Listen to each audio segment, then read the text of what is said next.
Good morning. Kevin Davis, Fairfax County Police Chief. I'm joined by the Major Crimes Bureau Chief, Major Ed O'Carroll, this morning, and thank you for coming out. We continue our search for Emily Lou. Emily Lou, our missing person.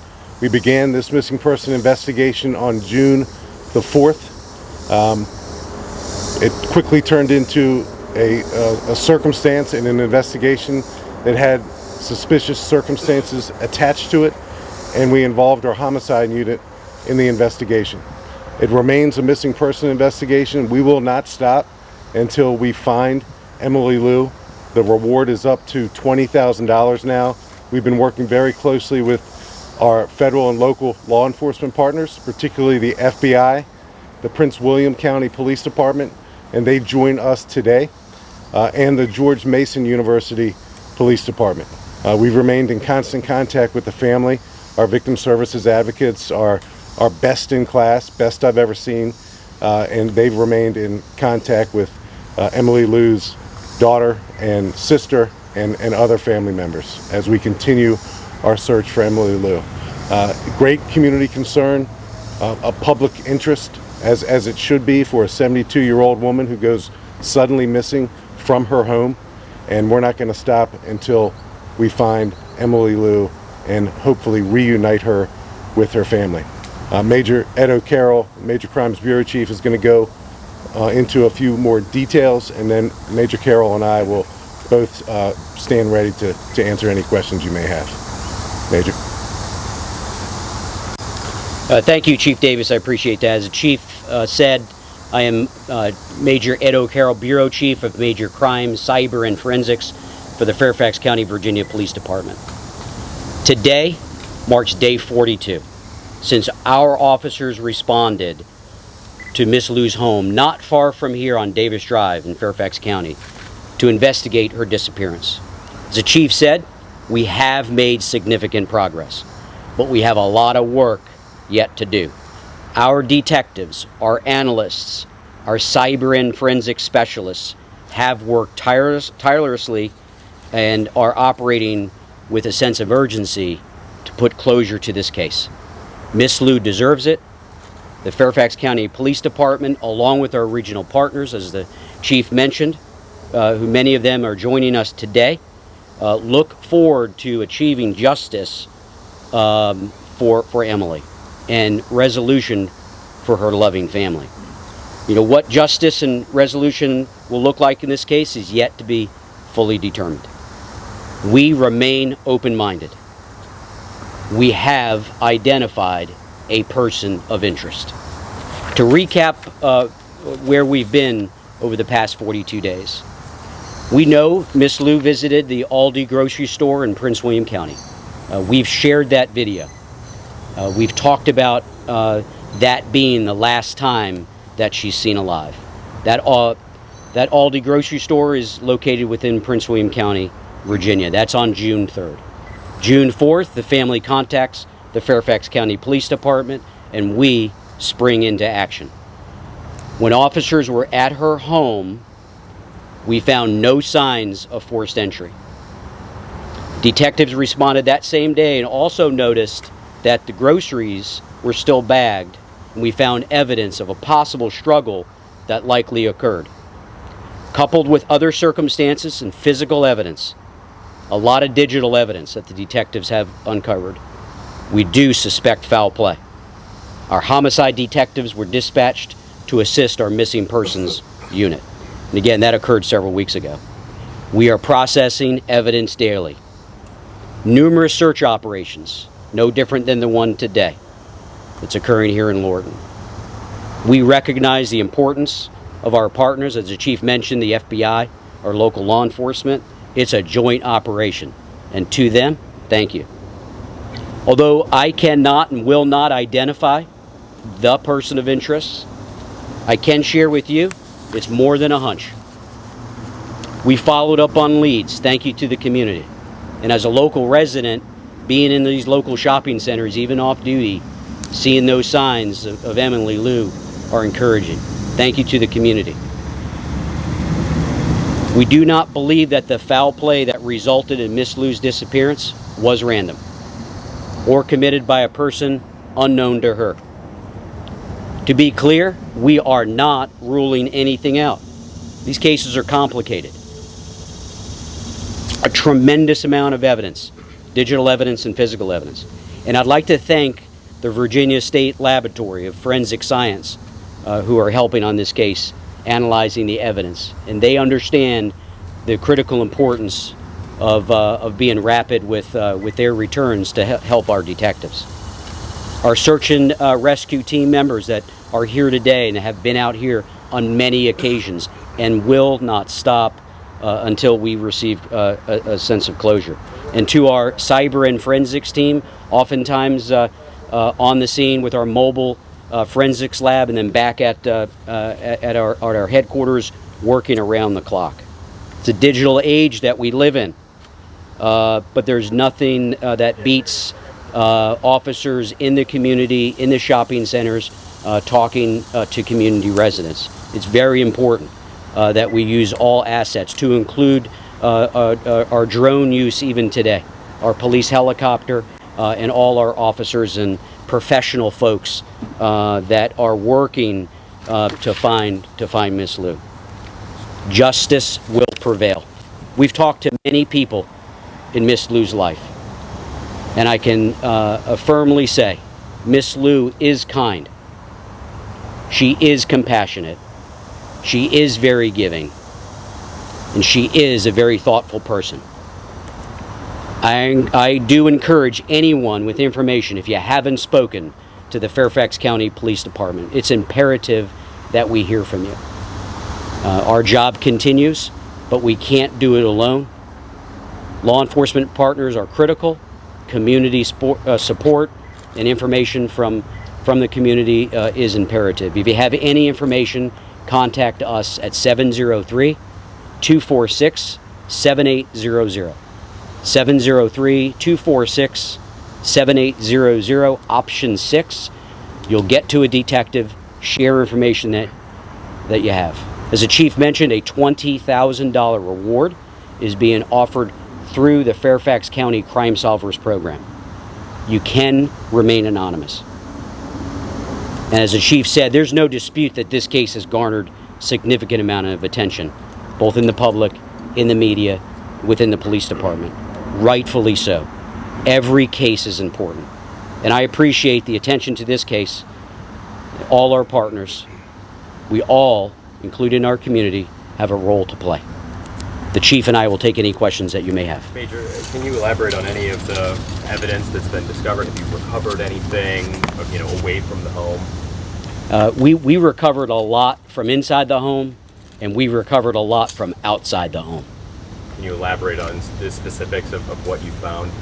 So I will not elaborate on all the evidence or any of the evidence, because this is an active case. Someone or some people, we have not ruled out whether this is an individual or individuals, have been involved in foul play. And I don't want to jeopardize this very, very important case at a press conference. Major, you say no signs of forced entry. We know Miss Lou did rent out rooms in her home. Is that person of interest a tenant? I will not say if the person of interest is a tenant or not. I can say that the person of interest is not a stranger to Miss Lou. This was not a random act. Major, is there any visual surveillance video from the neighborhood, anyone else's home or her home, that places that person of interest in the neighborhood on June 3rd, the night of? Yeah, thanks for that question. We've got a lot of digital evidence. As I mentioned in my remarks, we're in a digital age. We have video surveillance. I'm not going to say exactly where it's from or how many places. Just like the video we shared of Miss Lou, the last time that she's seen alive. We have shared things that we think won't jeopardize a case if this case moves to an arrest. And let me be clear, I think it's very likely that the chief and I will be back before you with an arrest or arrests. We're confident. We're working hard. The detectives are working hard. And Major, can I ask, what brings you here today? Is this based on a specific bit of information that you're looking specifically here for something? Yeah, I appreciate that. The question about here, it's pretty large. This is a largely undeveloped area in Lorton, right? You saw that when you came through this part of Fairfax County. There's a lot of area to search. We are not only researching areas that we have, we're going into territory even further out. As I mentioned, the chief said it as well. We haven't given up, so we're expanding that area, looking into other areas of this part of Fairfax County to look for additional clues. So we shouldn't take anything from you being here today that you're narrowing your search to this location? No, actually, I'd like you to take one thing away, is that we're expanding the search. It's not narrow, it's wide. And even with our announcement today that we have a person of interest, we have not excluded that there could be a second person of interest or someone involved with the person of interest that I referred to. Major, why not charge someone if you have a good idea of who done it and you have a person of interest already and strong evidence from the scene? Yeah, Justin, that's a great question. I will tell you, Emily and Emily's family deserves the best justice. So we will move swiftly, but we need to be accurate. I use that word hunch. That is not a hunch, but we want to make sure we have the best case forward. Chief? Yeah, Justin, if I could add to that, and you all know we arrest based on probable cause, and we're working in partnership with the Commonwealth's Attorney's Office, just like we are with the FBI, Prince William County, today, George Mason University Police Department. I'll pause for a second. But the announcement of a person of interest, we believe, is important to let the community know that this remains front and center for the Fairfax County Police Department. The moment we get probable cause to arrest, we will arrest. And we think that that's likely our next appearance before the community. She place charges without finding her body if she is dead? Yes, we can. So what was it? I asked if they could place charges without finding her body. It is police departments do name people of interest. That is a common and naming a person of interest might get people to think, oh yeah, that guy. Yeah. What is your concern about naming a person of interest if you believe that you know who it is? So good point, Neil. Like you, I've been around for a while, and I have at times named a person of interest, and at other times not named a person of interest. Our person of interest knows that he's a person of interest. He knows it. So we're interested in generating any community chatter, any tips that someone's holding on to. We contemplated whether or not we were going to name the person, but like Major O'Carroll said, our biggest concern is the integrity of the investigation and beyond the arrest. So beyond the arrest is the criminal prosecution of this person, and we want to put the Commonwealth's Attorney's Office in the best position to successfully prosecute. And I'm sorry, this is just a follow-up. If you'd recovered any evidence that she was not, the case is still a missing person case. If you had any forensic evidence that she was not still alive, would you have classified this as a homicide case? Yeah, we would. In the moment, if and when we get evidence that leads us to change the classification of this investigation, we will announce that. We're not there yet. Chief, is the person of interest who you identified as a he, is he cooperating? I did give up the pronoun, didn't I? So we have a person of interest. Our person of interest is a he, and I won't say anything beyond that. Again, not because I don't want to, but because I want our community to know how hard, and I think our community does know how hard we're working on this. But that person, if and when we move to the next stage, we'll be back before you to describe it. Could you go into more detail about which locations have been searched so far? Yeah, I'll let Major O'Carroll go into that. There are many locations, not only locally, but outside of the Commonwealth that we've searched and continue to search. And there are a few locations, like today's location, where we're back again. And you have to go back time after time. And there's been some missing person cases in the DMV over the years. And one thing that I think we all learned from those those high-profile missing person cases is you can't just search an area once. You've got to go back repeatedly to get it right. So I'll ask Major O'Carroll to describe, to the best that we can, other areas we've searched, Justin.